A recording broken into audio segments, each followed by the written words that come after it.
교회에서 직접적인 이 복음 전도의 말씀이 사실은 많이 사라졌습니다.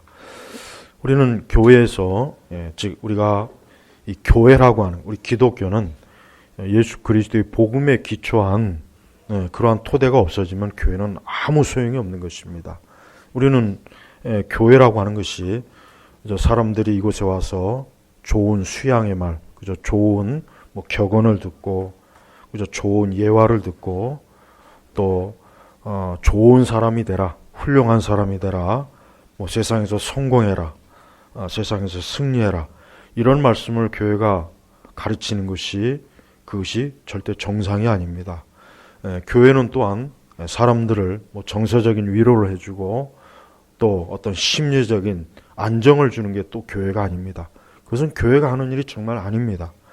그것이 교회가 하는 일이라고 착각하는 일들이 많이 있지만 교회는 오직 사람을, 즉 죄 가운데 죄인들을, 본성이 타락한 아담의 후손들이 교회에 와서 예수 그리스도로 인하여 그분을 통해서 죄 가운데 새 사람이 되는 거예요. 새 사람이 되고 새로운 피조물이 되는 게 이게 교회가 해야 될 일입니다. 그러므로 우리는 우리 스스로가 내가 교회를 왜 다니는가 한번 진지하게 생각해 봐야 돼요. 자,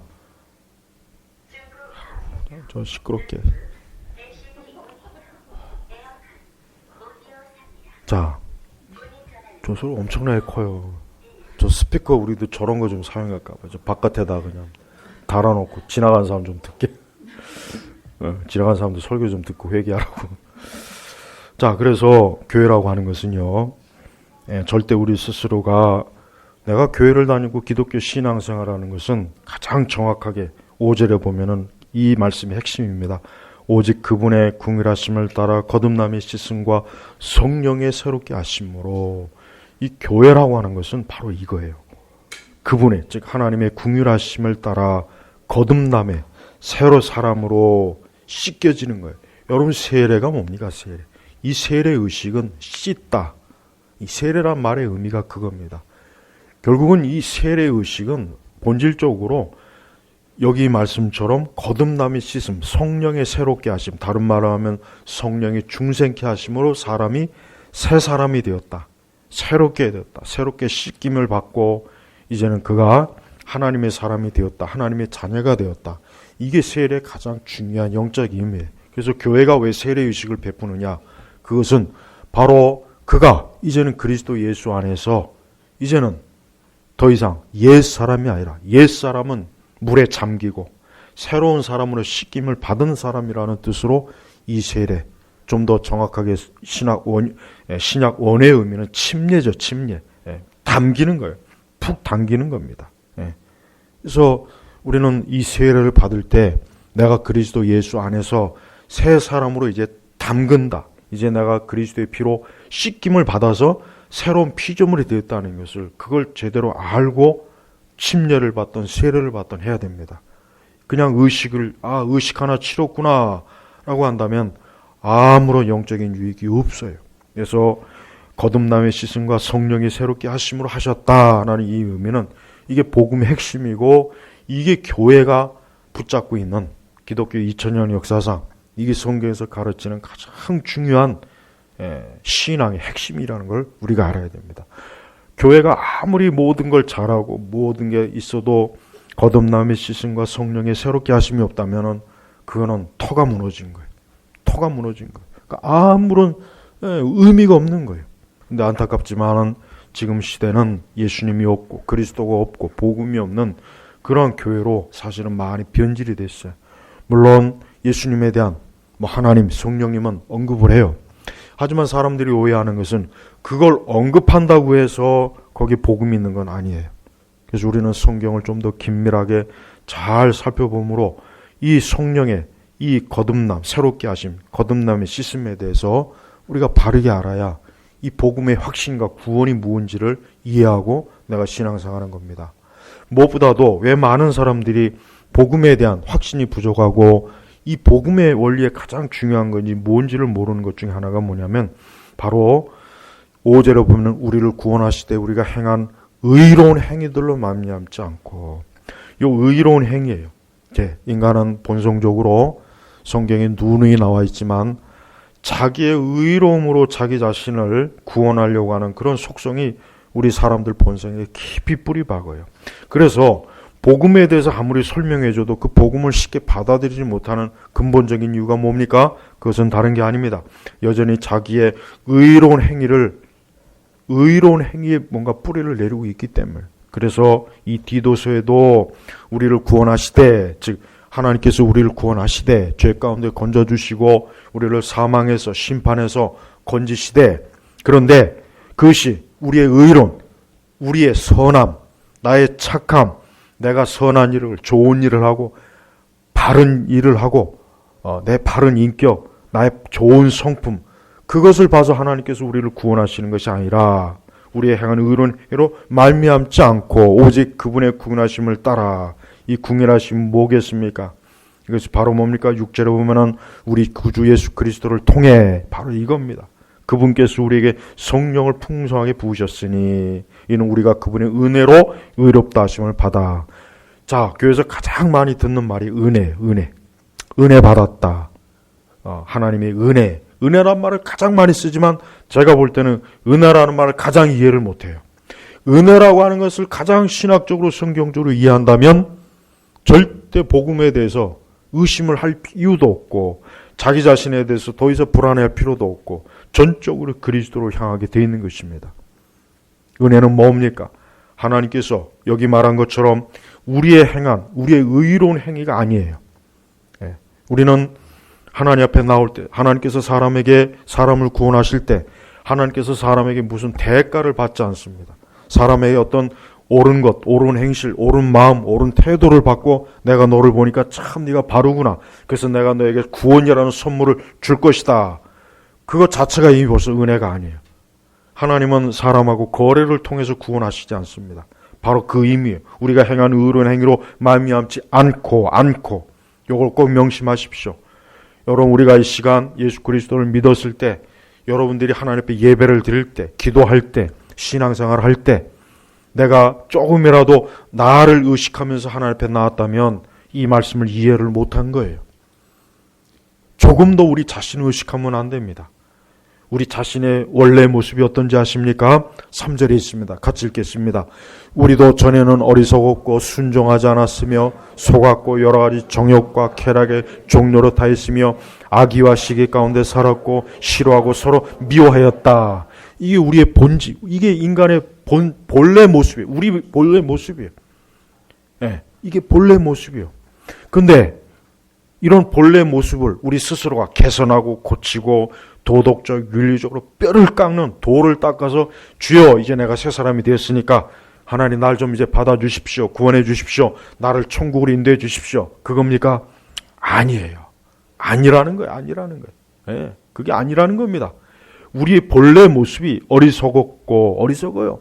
뭘 하든지 진짜 자기를 위한 것이 아니라 꼭 자기를 망치는 길로 가는 게 어리석은 거예요. 사람은 자기가 똑똑하다고 생각하겠지만 대체로 그 똑똑함이 자기를 죽이는 똑똑함이지 진짜 자기를 살리는 똑똑함이 아니에요. 그러니까 어리석은 거예요. 그 다음에 순종하지 않았다는 건 뭡니까? 하나님, 살아계신 하나님을 거역하다는 거예요. 거역. 인간이 하나님 믿지 않는 것 자체가 벌써 불순종해요. 그 자체가 불순종한 거예요. 신앙을 갖지 않는 것 자체가 벌써 불순종한 거예요. 저 바깥에 지금도 이 더운 날 분명히 여기저기 놀러 다니고 커피 마시고 백화점 쇼핑하고 다니고 영화 보러 다니고 그들의 가장 근본적인 문제가 뭐냐? 그 겉모습이 아니라 그 마음속에 하나님에 대한 순종함이 없는 거예요. 살아계신 하나님을 순종했다면 저들이 감히 저렇게 자기 주의 날을 자기의 날로 삼지 않겠죠. 그럴 수가 없는 거예요. 그건 하나님 앞에 불순종하는 걸 잘 아니까. 그래서 순종하지 않는 거예요. 불신자들을 다른 말로 하면 순종하지 않는 자예요. 하나님에게 복종하지 않는 거예요. 자기가 자기의 주인이 돼서 내 마음대로 나는 내 인생을 살 것이야. 이게 불신앙자의 지성과 마음과 생각이 아주 뿌리 깊은 거예요. 이게 보통 뿌리 깊은 게 아니에요. 그러니까 이런 뿌리 깊은 죄를 공자할 맹자를 찾아갖고 해결될 것 같으면은 왜 하나님께서 예수 그리스도를 이 땅에 보내셔서 그분으로 해 피 흘리고 고난받게 했겠습니까? 그냥 공자 맹자 열심히 외워서 좋은 사람 되고 도덕적인 사람 되고 윤리적인 사람 돼서 하나님 보시기에 그래 네가 이제 좀 사람답구나, 네가 이제 좀 사람이 되었구나, 그래 내가 너를 건져줄게, 이런 방법이 더 낫지 않겠습니까? 근데 그게 하나님의 방법이 아니에요. 순종하지 않은 고집스러워 불순종해. 그 다음에 속았고, 속은 게 뭘? 마귀에게 속은 거예요. 이 세상에 속은 거예요. 그러니까 사람은 속는 거예요. 본성적인 자연인 불신앙자는 속아 있어요. 그들은 지금 속고 있어요. 계속 속고 있어요. 계속 마귀가 하는 말과 세상이 하는 말에 계속 속고 있어요. 그들은 천만에 내가 왜 속습니까? 나는 속지 않아요. 나처럼 똑똑한 사람이 어디 있는데 속습니까? 아니에요. 이미 벌써 하나님 말을 듣지 않는 것 자체가 속은 거예요. 누구의 말을 듣고 있느냐? 하나님 말을 듣지 않는 것 자체가 이미 속은 거예요. 속은 거예요. 그러니까 하나님 말을 듣지 않으면 벌써 이미 그 사람은 마귀의 말에 속았다고 보면 됩니다. 간단합니다. 하나님 말씀을 듣지 않는 것 자체가 이미 속은 거예요. 속아서 이미 뭐예요? 그는 하나님의 진리가 아니라 마귀가 하는 말에 이끌려서 평생을 사는 겁니다. 또한 여러 가지 정욕과 쾌락의 종노릇하였으며, 이 종노릇. 정욕과 쾌락이라고 하는 것은 뭡니까? 인간 본성 안에 있는 죄악된 육신의 정욕을 따라가는 거예요. 우리가 이 세상에서 정욕과 쾌락, 이거 하나도 어렵지 않죠. 여러분 이 말을 이해하는 게 어렵습니까? 아니에요. 지금도 방탕하고 죄를 따라가고 악을 행하고 하나님 말씀을 거역하고 우리가 십계명의 10가지의 말씀을 불순종하는 것 자체가 뭡니까? 정욕과 쾌락이에요. 정욕과 쾌락의 종노릇하는 거예요. 종노릇하는 거예요. 거기에 노예가 돼가지고 거기에서 평생 벗어나지 못하는 거예요. 여러분 종은 자기 스스로 벗어나질 못해요. 종은 누군가 해방시켜줘야 돼요. 그래서 여러분 옛날에 전쟁이라고 그러면은 이 노예들이 제일 먼저 한 게 뭐냐? 노비 문서를 불태우는 거, 없애버리는 거예요. 노비 문서를 불태우고 없으면은 자기가 종이라는 걸 모르거든요. 어딜 가서도 나는 종이 아니다 할 수 있어요. 왜? 노비 문서가 없으니까. 근데 그게 스스로 됩니까? 안 됩니다. 인간은 이 정욕과 쾌락의 종노릇하는데 스스로가 그 종노릇에서 벗어나지 못, 해방이 안 돼요. 해방시켜줘야 해방되는 거지. 내 스스로 난 이제 더 이상 정욕과 쾌락의 종노릇하지 않을 거야 선언한다고 해서 그렇게 될 것 같으면 얼마나 좋겠어요. 근데 못됩니다. 안 됩니다. 계속해서 종노릇해요. 계속해서 쾌락의 종노릇합니다. 악을 향합니다. 어리석은 길로 빠집니다. 동성애로 갑니다. 온갖 퇴폐 문화에 빠져 있습니다. 악을 행합니다. 여러분 이번에 그 미국에서 지금 여러분 그 폭동 일어나는 거 보세요. 여러분 미국에서 그 폭동 일어나는 거 보시면 막 그냥 그 사람들이 때로 몰려다니면서 상점의 가게를 막 유리창을 깨가지고 거기 있는 물건을 막 훔치고 막 여기저기 막 폭력하죠. 여러분 미국이 왜 그렇게 됐겠습니까? 단 한 가지, 미국이 기독교가 약화되었기 때문에 그래요. 기독교가 약화되었기 때문에 일반적인 사람들이 기독교적인 그 영향을 그게 자꾸 빠져나가니까 점점 그 사회가 어떻게 해요? 포악해지는 거예요. 악한 생각들이 주도하니까 사회가 불안하는 거예요. 미국의 문제는 그거예요. 그러니까 미국이 다시 온전해지려면 교회, 기독교가 강해져야 됩니다. 그런데 미국의 기독교가 어떤 기도예요? 미국의 기독교가 어떤 기독교입니까? 온전한 기독교가 아니야. 타락했어요. 복음이 없어요. 죄와 형벌과 심판에 대한 메시지가 없는 그저 달달한 미국의 저 릭 워런의 새들백이니 뭐 빌 하일베스니 이건 기독교가 아닌 이런 조잡한 인스턴트, 온갖 나쁜 첨가물을 다 번복해서 굉장히 입맛은 좋은데 몸에는 전혀 유익이 없는 것들, 영적으로 그런 게 잔뜩 버무린 그런 교회들이 기독교의 주류입니다. 주류. 더 이상 강단에서 죄, 지옥 형벌, 십계명을 강조하고 계명을 강조하는 그런 그런 기독교는 미국에서도 이제는 보기가 힘들어요. 예. 저는 미국 교회 상태가 굉장히 안 좋습니다. 그런 온갖 쓰레기 잡다한 것들을 우리 한국 교회가 그대로도 받아들이죠. 그대로 받아들여요. 그대로. 미국에서 직수입을 해요. 예. 그래서 교회마다 미국식 그런 복음주의들이 굉장히 깊이 뿌리 내렸어요. 근데 그걸 언뜻 볼 때는 굉장히 세련되고 멋있고 신선하고 아주 더 이상 우리는 촌스러운 옛날 기독교는 믿지 않을 거야.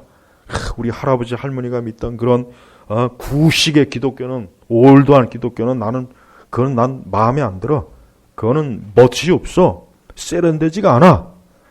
그 결과가 뭐냐? 그 결과가 이 사회가 혼란하고 부패하고 타락한 거예요.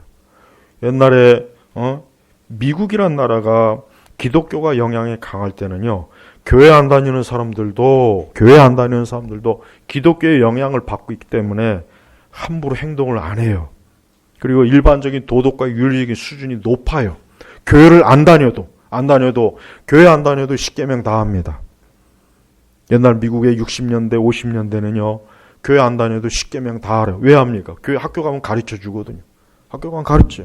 의뢰의 그걸 배우니까. 네. 사도신경도 배우고 기도 시간도 있고. 그러니까 그런 식으로 미국이란 나라가 기독교의 영향이 있으니까 사회가 어때요? 안정이 되는 거예요. 전분에. 그렇게 막 이렇게 요동치지 않아요. 근데 점차로 기독교의 세가 약화되죠. 기독교 자체도 기독교의 본질이 자꾸 사라지죠. 그러니까 어때요? 그러니까 지금 우리 미국이란 나라를 보면 정말 심각해요. 좌파들이 저런 식으로 막 주류 언론을 막 끌어대다가 어떻게 저렇게 사회를 국가를 혼란시키는 짓을 어떻게 저렇게 하냐. 저건 상상도 없는 그런 모습들입니다. 모든 원인은 하나님을 떠나서 그래요. 그렇습니다. 여러 가지 정욕과 쾌락의 종노릇하는 자들이 점점 많아지니까 그런 사람들이 학교에도 많아지고 경찰서에도 많아지니까 그러니까 사회가 거칠어지고 그 거칠어진 게 어느 임계점에 딱 도달하면 폭발이 되는 거야. 여러분, 우리나라를 위해서만 기도하지 말고 미국을 위해서도 기도해야 돼요. 예. 저 나라가 기독교가 다시 십자가가 다시 복음이 다시 그리스도의 복음이 다시 하나님 말씀이 다시 경외할 받고 존중을 받는 나라가 되게 하소서. 그래야 됩니다. 그래야 좋은 겁니다. 우리나라도 물론 심각하긴 하지만 다음은 악의와 시기 가운데 살았고 그래요. 악의, 시기 악한 거야. 악한 성질이야. 아주 악독한 거. 악의. 뭘 해도 순수하고 선한 의도가 아니라 악한 의도를 가지고 악한 의도, 속여 먹으려고, 사기를 치려고, 등쳐 먹으려고, 이용해 먹으려고 뭔가 악한 생각을 가지고 일을 하니 그런 사람이 많은 사회와 국가가 좋은 나라가 되겠습니까? 안 되죠. 그 다음에 시기.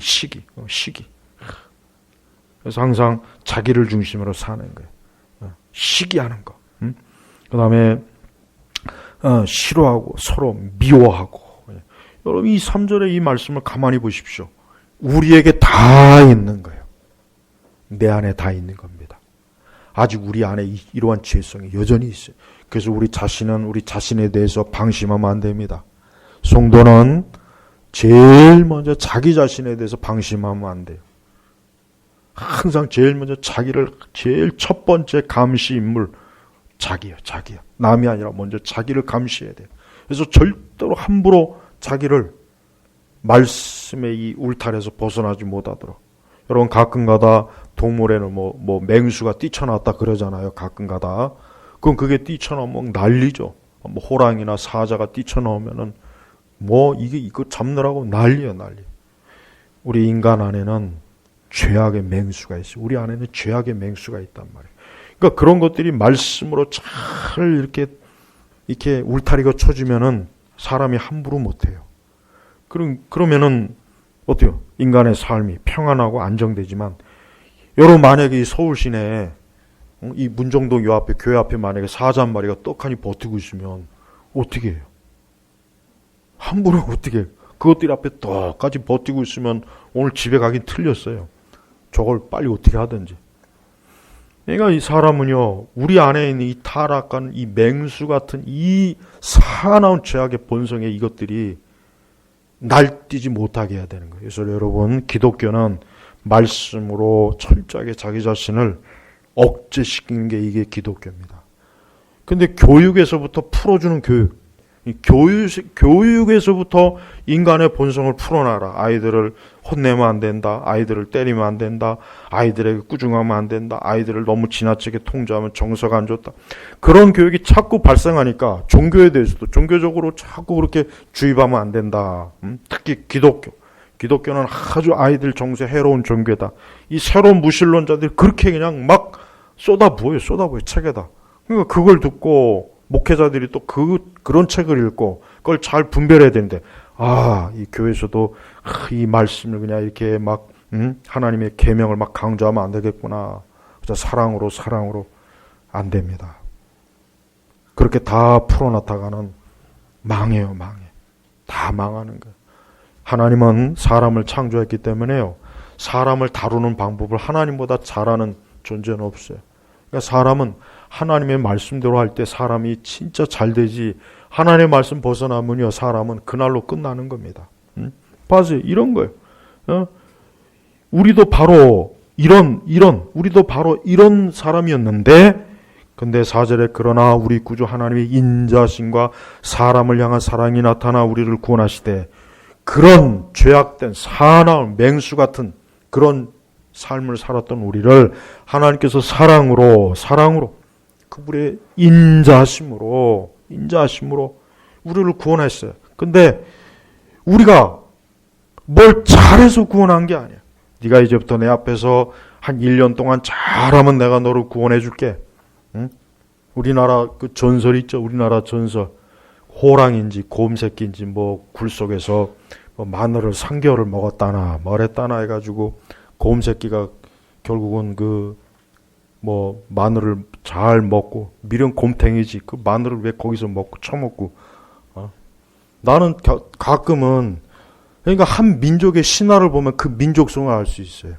난 호랑이가 차라리 3개월 동안 마늘 잘 먹고 호랑이가 좀 간택이 되었다라면, 미련 곰탱이가 간택이 돼가지고 민족성 자체가 그냥 아주 나쁜 쪽으로 곰탱이 기질이 있어요. 나쁜 쪽으로. 차라리 사나운 호랑이였으면 그냥 로마나 저런 강대한 몽골이나 이런 제국이 돼서 좀 그렇게라도 좀 해야지. 이거는 미련 곰탱이 같은 게 그냥 민족성이 돼가지고, 그러니까 이 한 민족의 신화나 전설을 보면 그 민족성을 알 수 있어. 우리나라는 안 좋은 쪽으로 곰탱이 같은 짓을 하잖아요. 보세요. 망하는 짓 잘하죠. 망하는 짓. 밖으로는 뻗어나가지 못하고 맨날 안에서. 그게 곰탱이. 미련 곰탱이 그게. 근데 그런 우리를 하나님께서 어때요? 네가 잘하면, 잘 견디면, 너가 내 앞에서 아주 잘 보이면 내가 구원할 것이다가 아니라, 오직 그분의 궁일하심과 거듭남의 시즌과 성령의 새롭게 하심으로. 그러니까 제발 우리 성도들이 명심하십시오. 자꾸 구원에 대해서 의심이 되고 예수 그리스도의 복음이 이해 안 되는 것은 분명히 그 뭔가 자기 자신이 의로운 행위를 자꾸 생각하니까 그런 거예요. 하나님 앞에서 뭔가 행위를 가지고 나와야 되지 않을까? 아무리 그래도 그렇지, 어떻게 빈손 들고 염치가 있지 하나님 앞에 내가 그냥 나오면 되는가? 내가 좀 기도하는 모습도 보이고 주일 성수하는 모습도 보이고 헌금도 잘하는 모습을 보여야, 그래야 하나님께서 우리를 좀 예쁘게 봐서 은혜를 주시지 않겠는가? 그 생각이 정말 뿌리 깊어요. 아니라고 해도 그게 다 있더라고요, 보면. 그러면 아니. 그러니까 이 복음이 이해가 안 되는 거예요. 그런 거 없는 거예요. 우리가 사나운 맹수처럼 악을 행하고 앞뒤 분간 못하고 천방직주로 자기 멸망의 길을 가는 우리를 아무런 대가나 공로 없이 그리스도께서 우리를 건지셨어요. 확 잡아 낚아채갖고 너는 내가 건져주리라. 네가 한 것이 아무것도 없지만 내가 은혜로 거저 내가 너를 구원하리라. 바로 그게 복음이에요. 복음. 그래서 복음은 기쁜 소식이고 좋은 소식이에요. 왜냐? 내가 아무 한 것도 없는데 그래서 여러분 왜 그 뉴턴의 그 유명한 찬송, 나 같은 죄인 살리신 그 찬송이 굉장히 의미가 큰 거예요. 그러니까 뉴턴이 얼마나 정말 남봉꾼, 여기 이 3절에 있는 짓을 다 하고 살았습니다. 뉴턴. 그가 뱃사람이었을 때. 근데 그런 자기가 하나님 믿으려고 결심한 적도 없고, 그가 교회 나올 생각도 없고, 그가 선한 마음 품은 적도 없고, 착하려고 한 그런 적이 아예 없는데, 그리스도께서 그에게 일방적으로 사랑을 부으셔서 자기가 죄인임을 깨닫고, 자기가 하나님의 사랑을 얻는 자라는 걸 깨달으니까 나 같은 죄인 살리시니라는 그 찬송가가 그래서 나온 겁니다. 그러니까 그 찬송가를 이해하는 사람과 이해하지 못하는 사람의 차이가, 복음을 아느냐 알지 못하는 차이가 거기 있어요. 정말 자기 자신을 보니까 야, 나 같은 사람을 어떻게 하나님 구원하셨을까, 그런 마음이 절실하게 들 때 그 사람이 복음을 이해한 거예요. 근데 자꾸 자신의 의로운 행위, 왜 천주교에 구원이 없다고 하느냐, 여러 가지가 있지만 천주교는 여전히 그 신학이 인간의 선행이 하나님의 은혜와 결합이 돼야 하나님 앞에 구원을 온다 가르칩니다. 그래서 결정적으로 천주교는 자기의 공로가 있어야 돼요. 그게 하나님의 은혜와 결합이 되는 겁니다. 그래서 천주교 구원이 없다고 하고 자꾸 할 수 있는 얘기가 그것 때문이에요. 천주교는 구원이 없습니다. 절대 구원이 없습니다. 천주교는 그리스도의 전적인 구원의 은혜와 능력으로 구원받는 가르치지 않아요. 그들의 신학은 그게 없습니다. 그들은 그걸 아예 인정을 하지 않아요. 그래서 우리는 천주교의 구원이 없다고 확실하게 얘기해야지. 그래도 혹시 알아요? 아니에요. 없어요. 없습니다. 천주교는 단 한 사람도 구원받지 못해요. 그들은 애초부터 그리스도의 복음이 없는 종교인데, 복음이 없는 곳인데 어떻게 그들이 구원받겠습니까? 한번 생각해 보십시오. 자, 요한복음 8장 28절 한번 펴볼까요? 요한복음 8장 28절 한번 펴보십시오. 요한복음 8장 28절 같이 읽겠습니다. 내가 그들에게 영생을 주니 그들은, 요한복음 8장 28절 요한복음 8장 28절 한번 읽어보세요. 시작.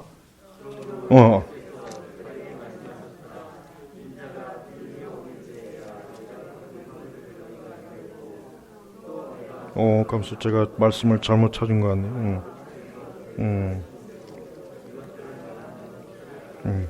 제가 지금 성경 구절을 잘못 찾았네. 자, 내가 그들에게 영생을 주니 그들은 영원히 멸망하지 않을 것이며 또 아무도 그들을 내 손에서 빼앗을 갈 수 없을 것이다. 이 말씀이 요한복음에 있어요.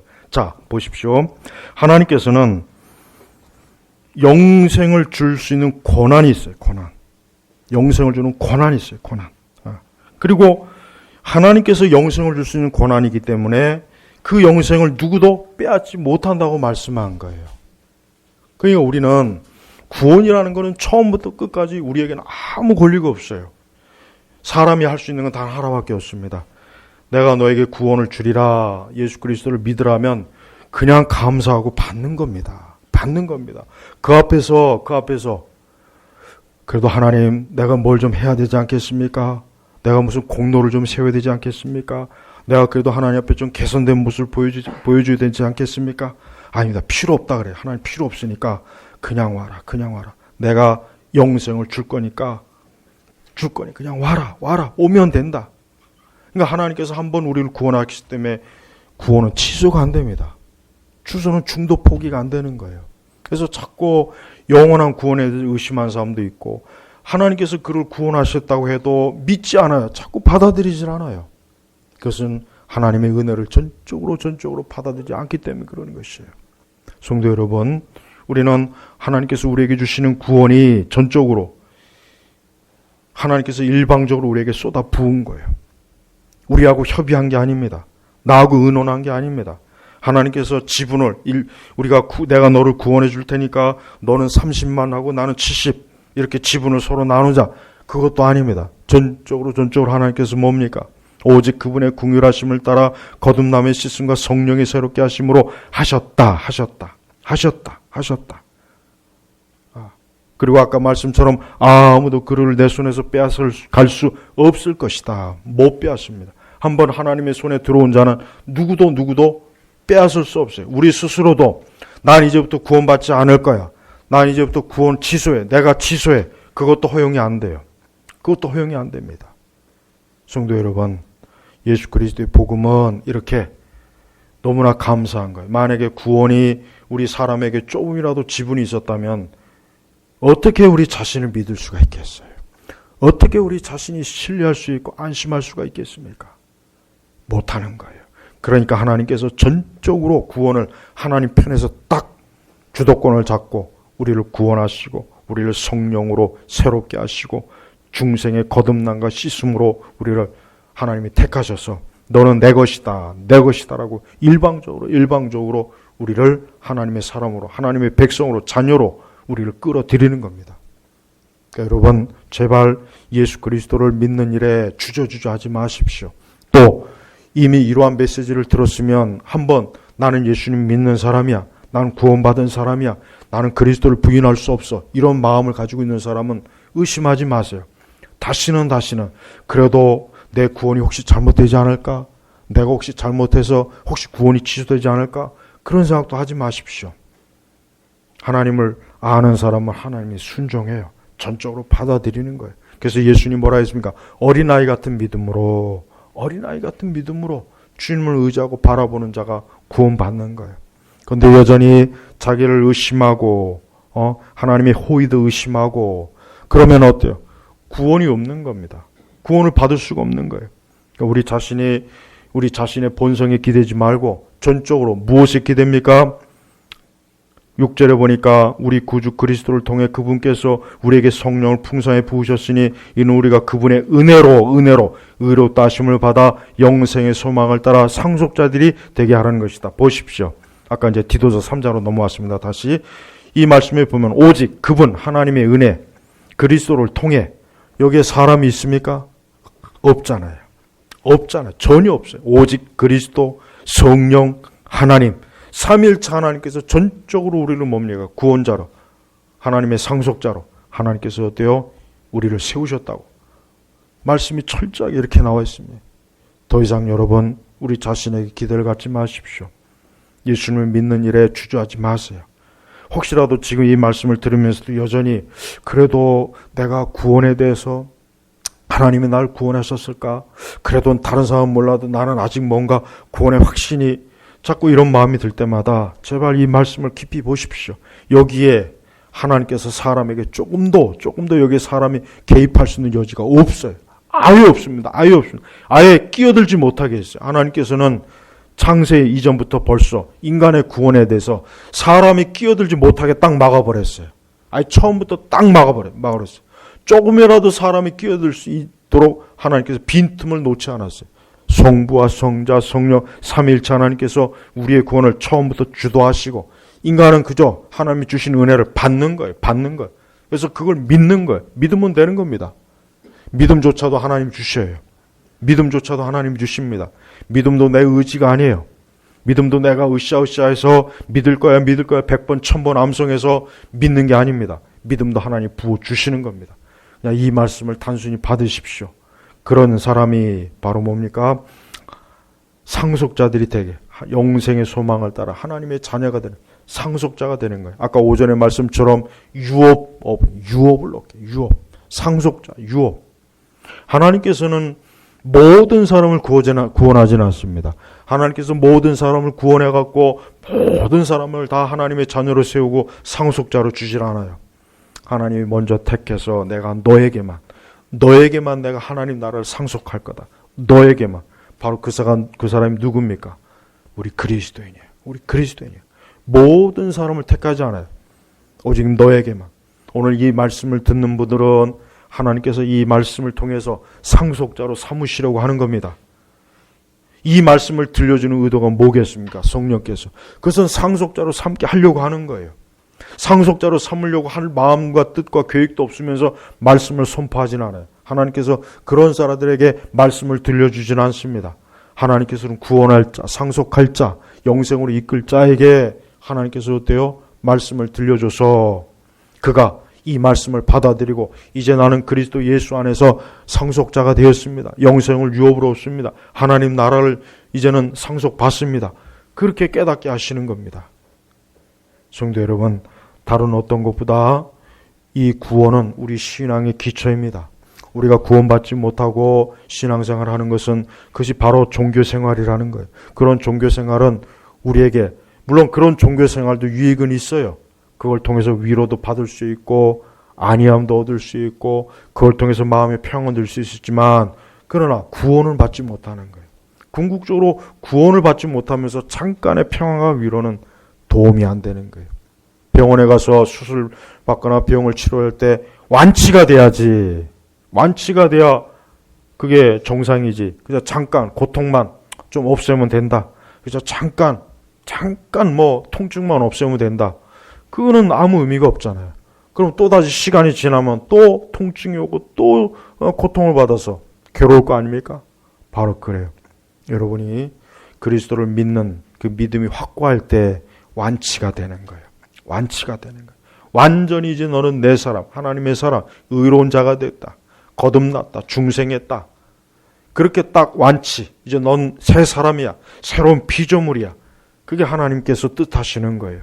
근데 안타깝지만 교회에서도 이러한 완치 판정을 받은 의로운 하나님의 백성보단 그저 잠깐, 그저 평강, 그저 잠깐의 위로, 그저 잠깐의 마음의 평안만 얻고 가는 사람들이 너무 많아요.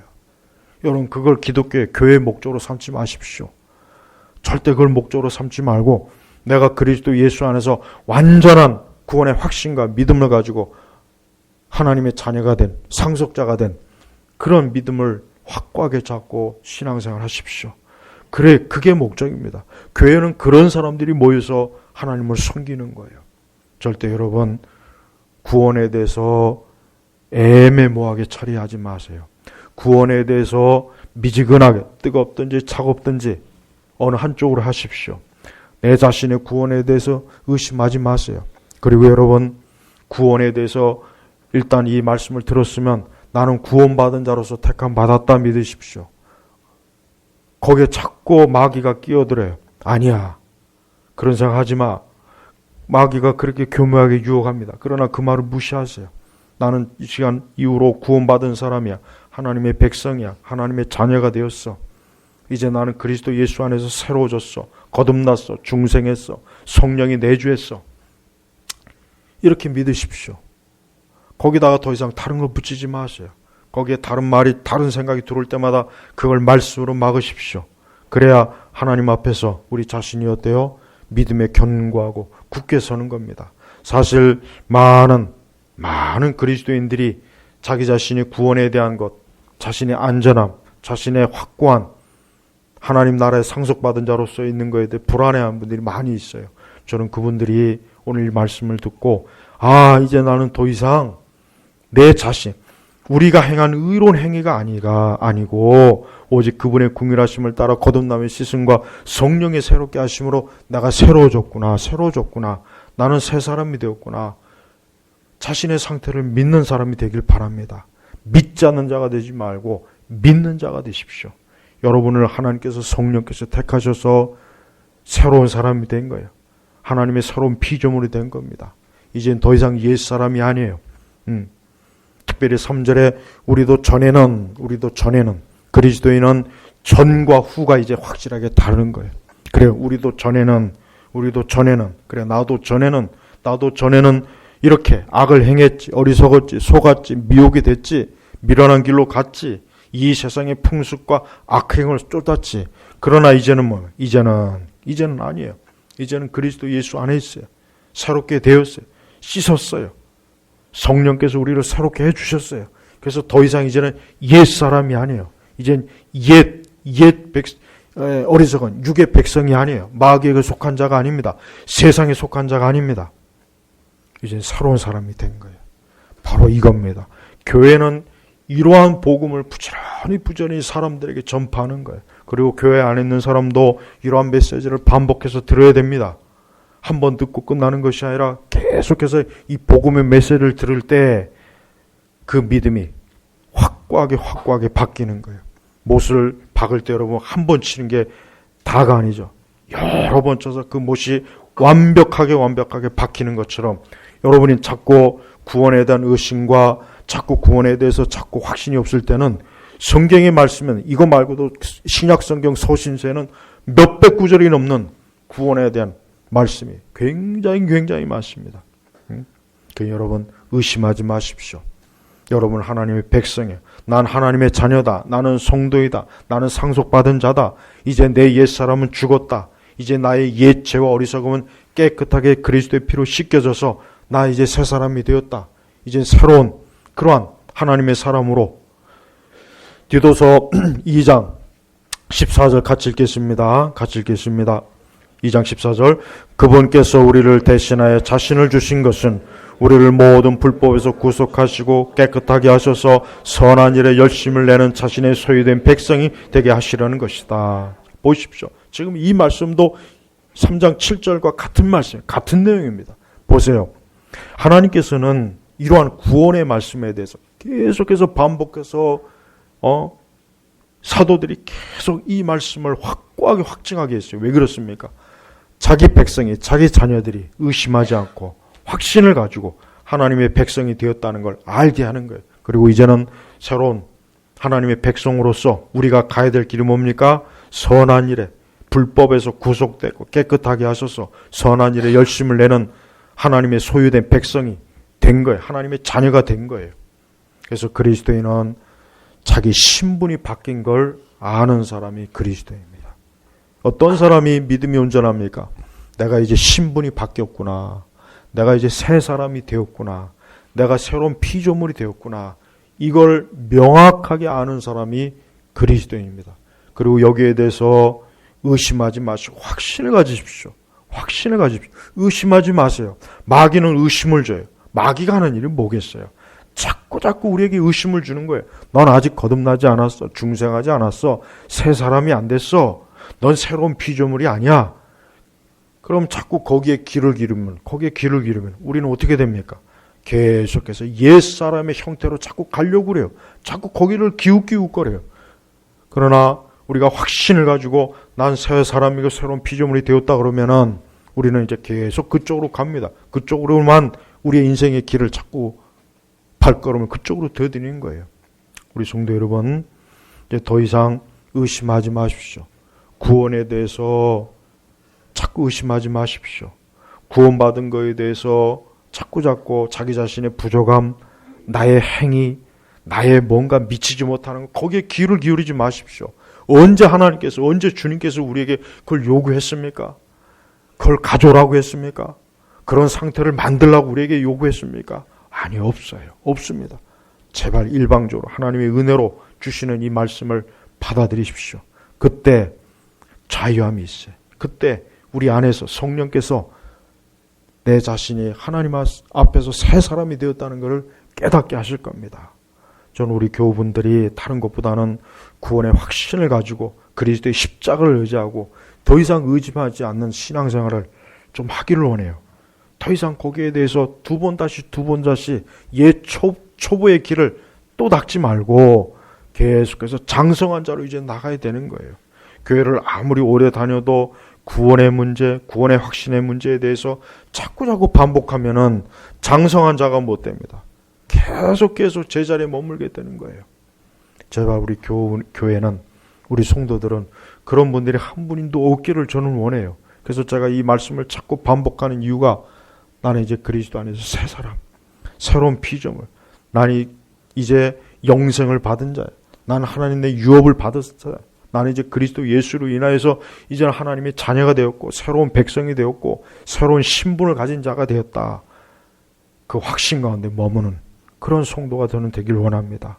오늘 이 말씀을 들은 우리 교우분들부터가 이 말씀에 뿌리를 내리십시오. 의심하지 마세요. 이게 얼마나 중요하냐면 우리가 언젠가는 주님 앞에 서야 될 그때가 올 거예요. 언젠가는 우리 자신도 죽음의 자리에 이를 겁니다. 그러나 그때 구원의 확신이 없는 교회를 평생 다닌 분들이 얼마나 두렵고 떠는지 모릅니다.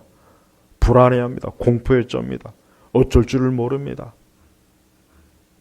그때 가서 그렇게 하지 마시고 오히려 그때 그 자리에서 기뻐하고 감사하고 구원의 영광 속에서 주님을 영접해야 되는 그런 영광스러움으로 이 땅을 떠나야 되는 것입니다.